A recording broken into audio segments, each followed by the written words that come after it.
오늘 주일 2부 예배에 우리에게 은혜 주실 하나님 말씀은 사도행전 4장 31절에서 5장 11절입니다.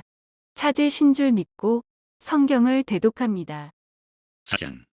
빌기를 다음에 모인 곳이 진동하더니 무리가 다 성령이 충만하여 담대히 하나님의 말씀을 전하니라.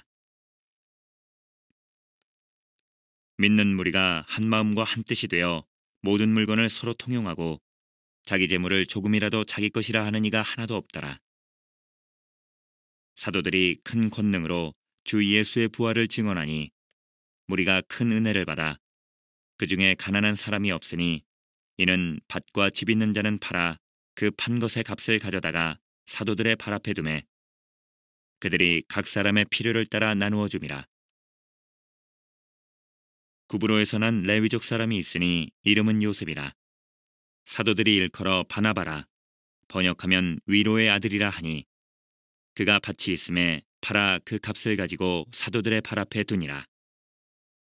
아나니아라 하는 사람이 그의 아내 삽비라와 더불어 소유를 팔아 그 값에서 얼마를 감춤해 그 아내도 알더라.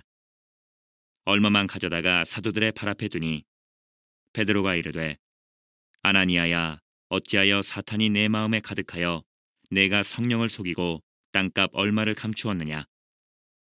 땅이 그대로 있을 때에는 내 땅이 아니며 판 후에도 내 마음대로 할 수가 없더냐. 어찌하여 이 일을 내 마음에 두었느냐. 사람에게 거짓말한 것이 아니요 하나님께로다. 아나니아가 이 말을 듣고 엎드려져 혼이 떠나니 이 일을 듣는 사람이 다 크게 두려워하더라. 젊은 사람들이 일어나 시신을 싸서 메고 나가 장사하니라. 3시간쯤 지나 그의 아내가 그 일어난 일을 알지 못하고 들어오니 베드로가 이르되 그 땅 판값이 이것뿐이냐 내게 말하라 하니 이르되 예 이것뿐이라 하더라. 베드로가 이르되 너희가 어찌 함께 꾀하여 주의 영을 시험하려 하느냐.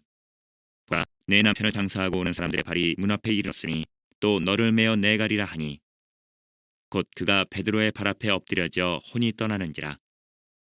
젊은 사람들이 들어와 죽은 것을 보고 메어다가 그의 남편 곁에 장사하니 온 교회와 이 일을 듣는 사람들이 다 크게 두려워하니라.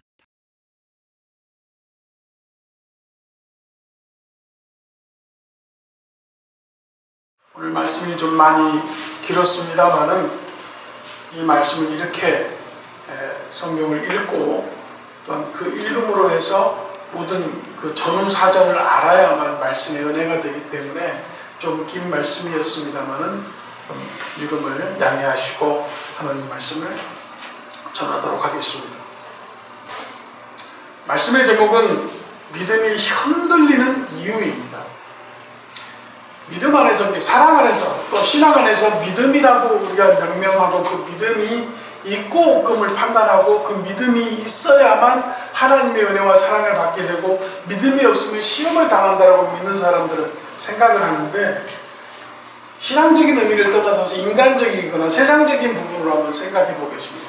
세상에서는 그 믿음을 신뢰라고 합니다. 신뢰. 우리가 신뢰가 깨질 때가 인간 세상에서 어떤 것들이 있습니까? 가장 대표적인 것이 약속이 형성되지 않을 때, 약속이 어그러지고 약속이 이루어지지 않을 때 신뢰가 깨진다고 하죠. 사람과 사람의 관계에서는 그 사람을 믿고 그 사람을 신뢰하는 것을 떠나서 그 사람과의 관계에서 어긋남이 보이고 서로를 비방하게 될 때 신뢰가 깨진다고 얘기합니다.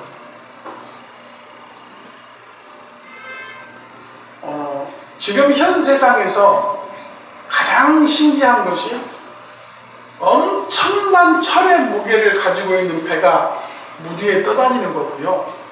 엄청난 쇳덩어리가 하늘을 날아다니는 거라고 합니다.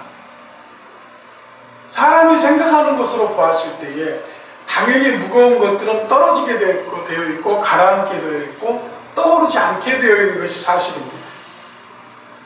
그 어마어마한 비행기는 하늘에서 엄청난 제트기류를 만나고 수많은 악천후를 만나고 벼락을 만나고 천둥을 만나도 비행기는 그대로 목적지를 향해서 날아가게 되어 있습니다.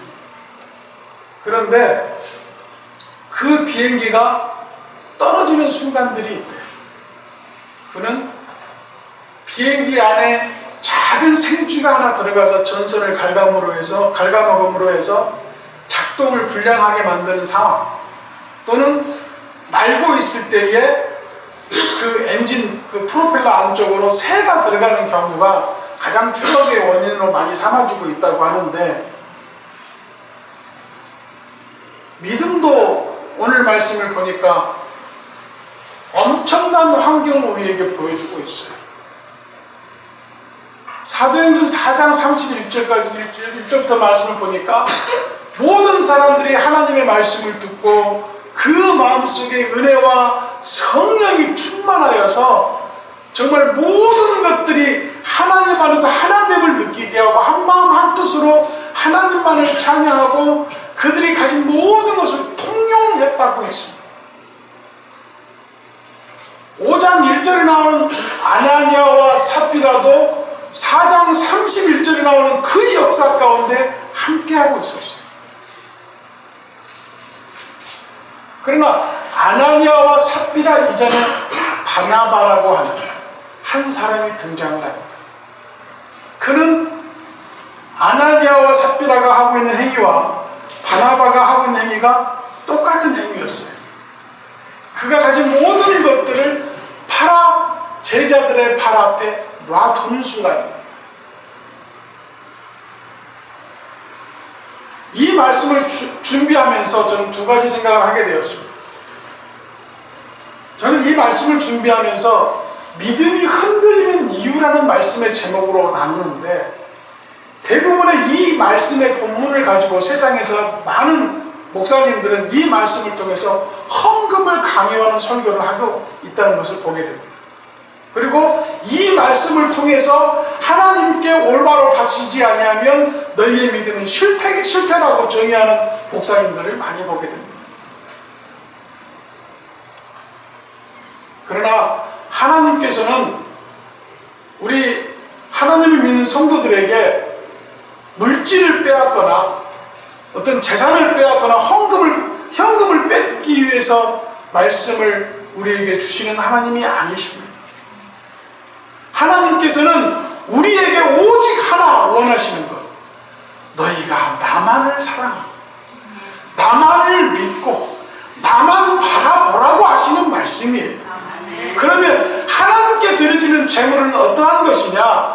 그 은혜에 감사하고 그 은혜에 감동하여서 하나님께 드릴 수 있는 것들 중에 하나가 헌금인 것입니다. 우리는 그렇게 성경을 이해해야 되는데, 대부분의 목사님이 그러시지 않으시겠지만 이 말씀은 헌금을 강요하기 위해서 사용되어지는 말씀으로 많이 이용되어지고 있는 성경 구절입니다. 그러나 저는 오늘 이 말씀을 통해서 믿음이 흔들리지 않아야 될 조건에 대해서 말씀을 드리려고 합니다.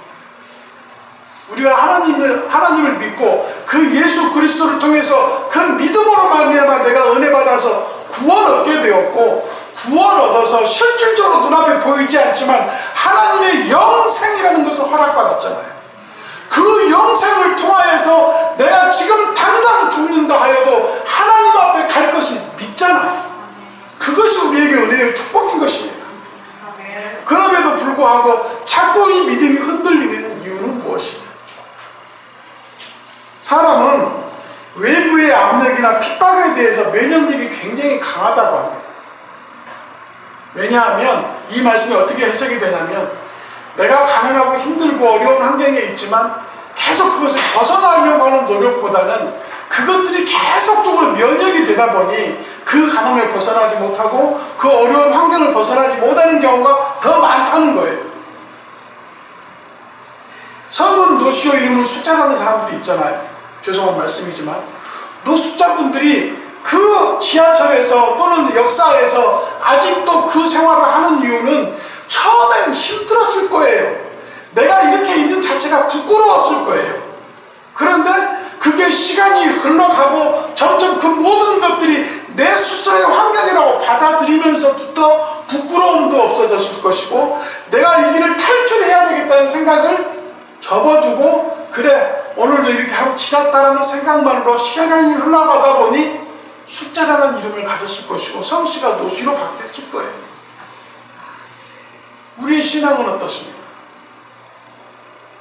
하나님께서 우리를 사랑하시어서 예수 그리스도를 우리에게 주심으로 말미암아 그 예수 그리스도를 믿는 자는 영생을 얻게 하시고 구원 얻게 하시고 새 생명을 얻게 하셨으니 모든 것이 새로워지는 피조물이라고 말씀하셨어요. 그걸 믿으십니까? 그게 믿는다면 믿음이 흔들려서는 되지 않습니다. 또 뭐냐면 이 믿음이라는 것은 자생력을 가지고 있다라고 성경에서 얘기하고 있어요. 그 자생력이 뭐냐? 비행기는 하나의 쥐로 말미암아 딱정벌레나 새들로 인해서 공격받으면 떨어지는 환경이지만 그 무엇보다 튼튼하고 안전할 것 같은 비행기가 그런 작은 미생물에 의해서 떨어지고 추락하고 수많은 일들이 벌어지는 것을 보긴 하지만 우리의 신앙도 커다란 일들로 인해서 우리가 믿음이 흔들리는 게 아니에요. 내가 죽을 것 같은 환경이 내 믿음을 흔드는 게 아니에요. 아나니아와 삽비라도 성령의 충만함을 받고 그들이 가지고 있는 것을 하나님께 드리려고 마음 먹었을 때에 그때 사탄이 역사하였습니다. 우리의 신앙은요, 나 스스로를 불신하고 내가 하는 행위에 대해서 긍정적으로 하나님을 바라보지 못할 때에 그 사이에 사탄은 틈을 탑니다. 오늘 아침에도 말씀을 드렸습니다만 부정적인 생각은 세상이 주목합니다. 그러나 우리의 마음속에 긍정적인 생각과 긍정적인 믿음을 가질 때에 하나님께 주목받는다는 사실을 깨달으셔야 돼요. 내가 하나님을 의지하는 것을 멀리하고 교회를 가까이 하는 것을 멀리하고 하나님의 말씀을 가까이 하는 것을 멀리할 때에 세상이 나를 주목하고 세상의 것들이 내 눈에 띄기 시작하는 거예요. 그러나 내가 하나님을 더 가까이 하려고 하는 의지와 신앙을 동원하려고 하는 믿음을 가질 때에 하나님께서 나를 주목하시고 내 가는 길을 하나님께서 말씀하신 것처럼 주의 말씀은 내 발의 등이요 내 길에 빛이 되는 역사가 있을 줄로 믿습니다. 그게 바로 믿음이 흔들리지 않는 첫 번째 단계입니다. 인간은 누구에게나 자생력이 있게 되고 핍박이나 면역력에 대해서 그 면역력을 갖게 되는데, 예를 들어서 우리 이 교회 안에 있는 성도님들에게 교회 나가지 마세요, 예수님 믿지 마세요, 아니 이렇게 어려운데 교회 나가서 뭐해, 이런 말 한다고 해서 여러분들이 교회 안 나오시겠어요? 아마 더 열심히 하나님 앞에 나오고 더 열심히 기도할 거예요. 그게 면역력이야. 때로는 이게 우리의 신앙을 흔들리게 하는 것일 수도 있어요. 아나니아와 삽비라가 자기의 모든 재산을 팔았을 때에 그 마음이 팔고 완벽하게 하나님을 등 떠밀고 하나님을 멀리한 게 아니에요. 그 중에 일부를 숨겼다고 했어요. 우리의 신앙이 그럴 수 있어요. 우리의 믿음이 흔들리기 시작하는 시점이 내가 하나님께 완전히 떠나버리고 하나님께 등을 돌렸기 때문에 내 믿음이 흔들리는 게 아니라 일부분은 하나님을 바라보고 있고 일부분은 세상을 발을 들어놨을 때에 내 믿음이 흔들리는 거예요. 그걸로 인해서 하나님을 떠나게 되는 계기가 되는 거예요. 그렇다고 하면 아나니아와 삽비라를 통해서 우리에게 말씀하시는 게 뭐냐, 아침에 제가 여러분들에게 말씀드렸던 내용이 무엇이냐, 갈렙도 하나님께 사랑받을 수밖에 없었던 이유가 하나님만 온전히 따랐기 때문이었다고 아침에 말씀을 드렸잖아요. 아나니아와 삽비라가 온전히 하나님을 위한 하나님의 감동과 하나님의 은혜에 대한 하나님의 그들의 자세를 보여줬다고 하면 놀라운 역사가 바나바처럼 바울과 동행하는 놀라운 복음의 사역자가 됐을지도 몰라요. 바나바는 사울의 동역자가 되었지만 아나니아와 삽비라는 죽을 수밖에 없는 상황인 거예요. 우리의 신앙이 흔들리지 않기 위해서는 하나님과의 나와의 관계가 정확하고 일목요연하고 모든 모든 것들이 내 마음이 하나님께 바치었음을 인정하는 그 순간 내 마음이 긍정적인 신앙을 통하여 하나님께 바로 설 수 있는 믿음이 될 줄로 믿습니다. 사랑하는 성도 여러분, 어쩌면 우리는 지금 이 시간에 이 자리에 앉아 있으면서도 아나니아와 삽비라는 물질의 문제였지만 우리는 다른 문제로 하나님과 또 이렇게 스스로 믿음이 흔들리는 일을 만들고 있을지도 몰라요. 예를 들어서 내가 지금 해야 될 일을 놔두고 지금 교회를 나온 거예요. 지금 당장 안 하면 큰일이 벌어나는 건 아니지만 계속 마음에 걸리는 일을 두고 그래 오늘 주일이니까 교회를 가야자고 나온 거예요. 앉아서 하나님 앞에 온 마음과 정성과 뜻과 힘을 다해서 예배해야 되는데 이거인 거예요. 권사님 예를 들어서 죄송합니다. 우리 권사님 예배를 드리는데 우리 박노영 집사가 오늘 안 나왔어. 지금 예배를 드려야 되는데 온 마음속에 박노영 집사 우리 아들 어디 갔을까? 지금 못하고 있을까? 도대체 이놈이 어디서 예배를 안 하고 지금 어디 갔을까? 이 생각 자체가 내 믿음을 흔들리게 하는 거예요. 그냥 기도하시면 돼요. 기도하시고 그 마음을 하나님께서 바꾸어 주시기를 위해서 간절히 기도하면 역사가 그렇게 일어날 수밖에 없는 거예요. 그게 우리의 믿음을 흔들리게 한다고 하면 그건 믿음의 방해 요인밖에 될 수가 없는 거예요. 이 시간에는 예배 시간입니다. 이 예배는 나와 하나님과의 관계가 바로 세워지는 시간이에요. 다른 생각은 다 버리세요. 오직 하나님께 찬양하고 기도하고 말씀 듣는 거에만 집중하셔야 돼요. 그래야 믿음이 흔들리지 않습니다. 온전하게 하나님께 예배할 때에 하나님이 나의 문제를 해결해 주시고 온전하게 하나님께 기도할 때에 그 기도를 하나님이 들어주시고 온전하게 내 믿음을 통하여 하나님 앞에 예배할 때에 우리의 신앙이 흔들리지 아니하는 놀라운 하나님의 축복이 있을 줄로 믿습니다. 사랑하는 성도 여러분, 사탄의 전략은 날이 갈수록 첨단화되어 간다니까요. 세상도 첨단화되어지고 있지만 사탄의 기술도 첨단화되어지고 있어요.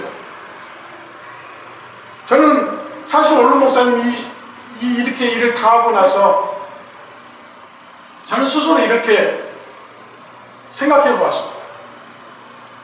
아마 우리 형제 자매들이 이렇게 어머니 아버지를 위해서 기도한 적이 있었느냐.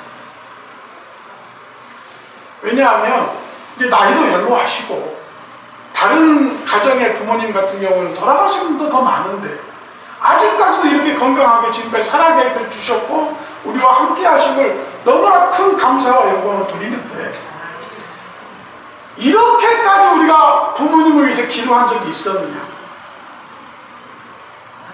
하나님이 우리 형제 자매들에게 기도하게 하시는 놀라운 축복인 줄로 믿습니다. 저는 그렇게 생각해요. 물론 부부의 관계를 맺고 계시는 사모님도 같이 있으면 아버지 얘기하고 아버지 얘기하면서 혼자 눈물을 흘리시고 여러 가지 상황들이 지금 발생을 하고 있지만 이토록 내 남편을 사랑한 적이 있었느냐, 이토록 내 남편을 위해서 기도한 적이 있었느냐 되돌아보게 합니다.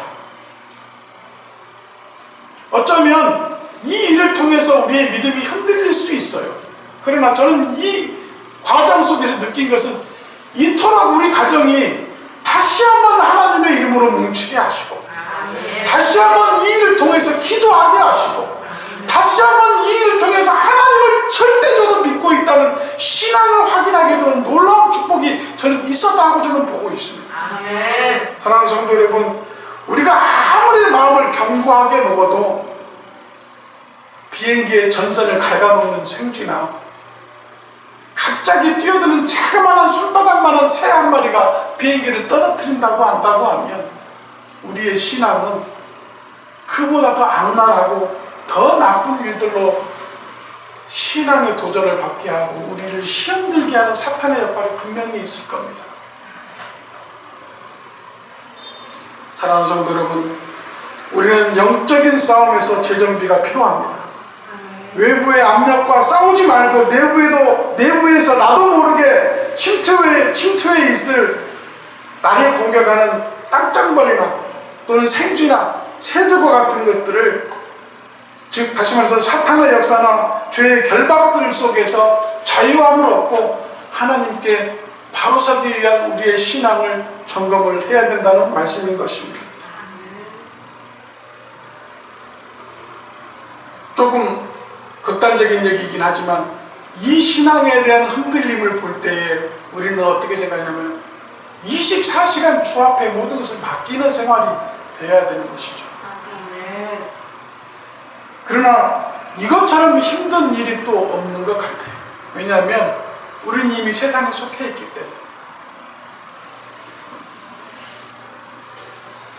최근에 기독교, 종교라고 하는 모든 집단들이, 인간들이 이렇게 모이는 일들이 점점 없어지고,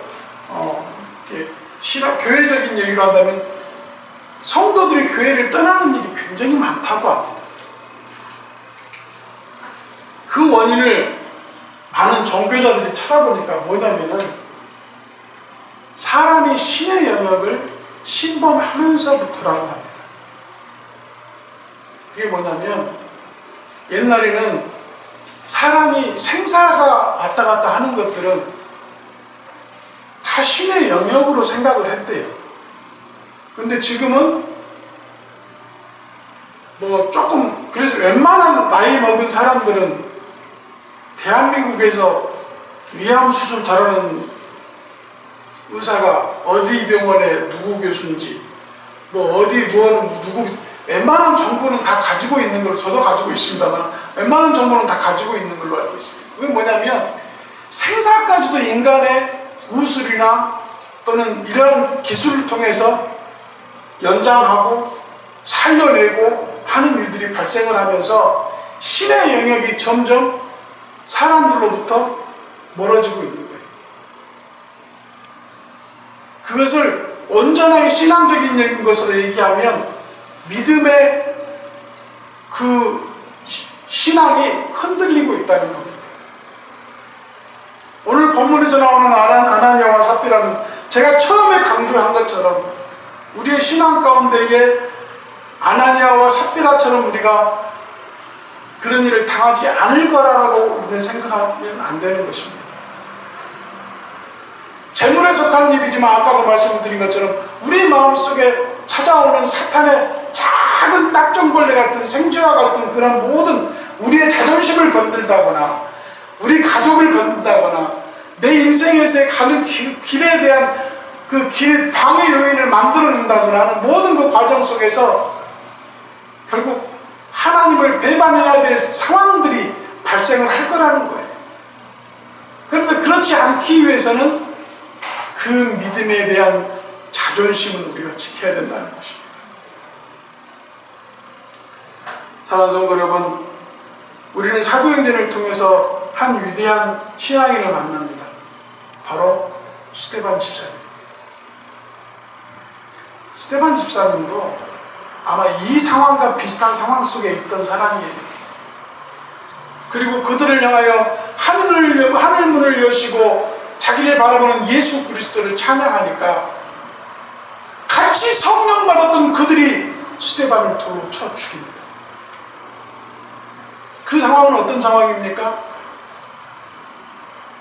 같이 성령 받고 믿음 생활했던 사람들이 나는 보지 못하는 그 예수님을 스데반은 본단 말이에요. 믿음의 치욕을 느낀 거예요. 그들이 할 수 있는 것이 저 눈을 감겨버리자 라고 스데반을 돌로 친 겁니다. 그러나 사랑하는 성도 여러분, 그 스데반 집사는 죽어가면서도 사람들을 보지 않았습니다. 하늘문을 여시고 나를 반기시는 예수님을 바라보았어요. 그 정도로 믿음이 흔들리지 않도록 붙잡을 수 있으십니까? 그렇게 살 수 있는 자신이 있으십니까? 그러셔야 됩니다. 우리의 믿음이 흔들릴 때마다 그 믿음을 단단히 지켜주기를 위해서 하나님께 간구해야 되고 더욱더 하나님께 의지해야 되는 신앙이 우리 믿음의 고난인 것입니다. 그 고난 가운데 우리는 이미 동참되어져 있어요. 그 고난에 동참되어진 여러분들은 결코 흔들리지 않는 믿음을 통해 하나님께 축복받는 놀라운 역사가 있어야 될 줄로 믿습니다. 결론적으로 말씀을 드립니다. 세상이 흔들릴 수 있습니다. 또는 그 세상의 흔들림으로 인해서 내가 흔들릴 수 있습니다. 내가 흔들리면 나뿐만 아니라 내 주변의 모든 가족들도 위험에 빠질 수 있습니다. 아마 우리의 신앙은 그 갈릴리 바다에 흔들리는 배와 같은 거예요. 예수님은 주무시고 계시고 큰 파도와 광풍이 일어서 배가 흔들리는 가운데에 제자들이 소리질러 예수님을 깨웠습니다. 그 소리질러 예수님을 깨운다는 것은 우리의 잠자고 있는 믿음을 깨우는 것이요, 하나님을 붙들기 위한 예수님의 흔들림이 분명히 있어야 됩니다. 우리의 믿음이 결코 흔들리지 않는 믿음이 되면 예수님이 흔들리시고 예수님이 하늘 보좌가 움직여주시고 예수님이 하늘문이 열어주시어서 우리를 주목하시고 우리를 지키시고 우리를 인도하실 줄로 믿습니다. 사랑하는 성도 여러분, 우리가 믿음 안에 살고 믿음 안에서 예수님을 믿고 예수님을 사랑한다면 흔들리는 믿음 단단히 부여잡고 내 신앙이 하나님 앞에 온전하게 바치어짐으로 말미암아 하나님이 내 육신의 모든 것들을 주장하시고 내 영혼은 이미 하나님 나라에 가 있는 상태이니 더욱더 하나님을 찬양하시고 기도하시는 신앙생활을 하시기를 바랍니다. 우리가 예수님께서 우리에게 말씀하신 것처럼 내가 곧 길이요 진리요 생명이니 나를 말미암지 않고는 아버지께로 올 자가 없다고 하는 그 말씀을 지켜내고 그 약속이 지켜지기 위해서는 우리의 믿음이 결코 흔들려서는 안 되는 것입니다. 말씀에 순종하고 24시간 주님만을 떠나서는 아무것도 할 수 없다는 마음을 가지는 기본적인 자세부터 우리의 신앙이 온전하게 하나님 앞에 바로 내어질 때에 하나님께서 여러분들을 축복하시고 지켜주시고 인도하시는 놀라운 역사가 있을 줄로 믿습니다. 모두 다 그런 축복 받으시고 바나바와 같은 축복 받으시고 아나니와 삽비라 같이 마음 흔들리는 믿음 흔들리는 신앙 흔들리는 생활에서 떠나시고 오로지 하나님만을 바라보는 믿음의 생활을 하시기를 예수님의 이름으로 축복합니다.